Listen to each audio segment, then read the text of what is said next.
This is how you wake people up. Now, first what you need to understand is everything is comprehension and perspective. Whatever you say to somebody is all about how you're being perceived and how you're being comprehended. If you're trying to wake somebody up, you have to keep that in mind when you're talking to them. You have to understand their mind and how you might be perceived in their mind. So say they're about and not into this spiritual shit and know that you into this spiritual shit. You have to watch your approach because they thinking you just about to get started and here we go again and they're not going to be listening. It's going to be more stuck on the fact that you're just no spiritual person that's always having these talks and shit. That's why you have to keep their perception on you in their head and mind. They can understand it better. If you're trying to wake somebody up, don't just be like, you've been lied to your whole life, open your third eye, all this crazy shit. Because in their eyes, they're looking at you like, whoa, what the fuck? In your mind, you know exactly what you're doing. You know exactly what you're saying. But you're not thinking about how they're thinking about you. You're just focused on getting the information across. You have to say it in ways they can understand it. You have to make it make sense for them. You have to keep them interested. Because the second you start not making sense, their mind is going on autopilot. They're going to start just subconsciously listening and start zoning out thinking about something else, just agreeing with everything you're saying. That's why you always have to think about what they're thinking about. You always have to keep that in mind so you can stay on their page. Say, for example, you're trying to wake somebody up to get them to stop eating meat.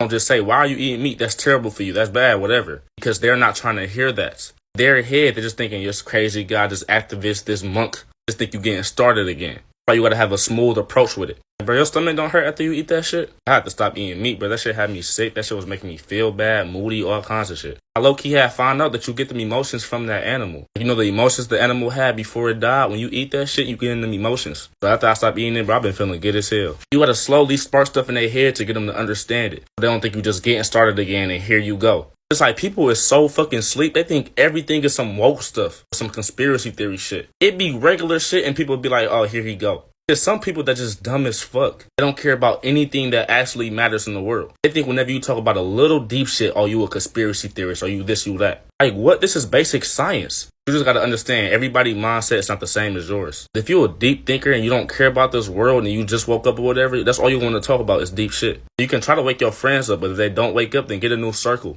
Never dumb yourself down to make people feel comfortable. That's something I need to remember because I be catching myself doing that shit too. I'll dumb myself down so I don't have a deep conversation. Just go with whatever the person's saying. Can't always do that shit. You can say something to somebody that probably might spark something in their head that causes a spiritual awakening. But you would never know if you don't say nothing because you're scared of looking weird or whatever. I love y'all.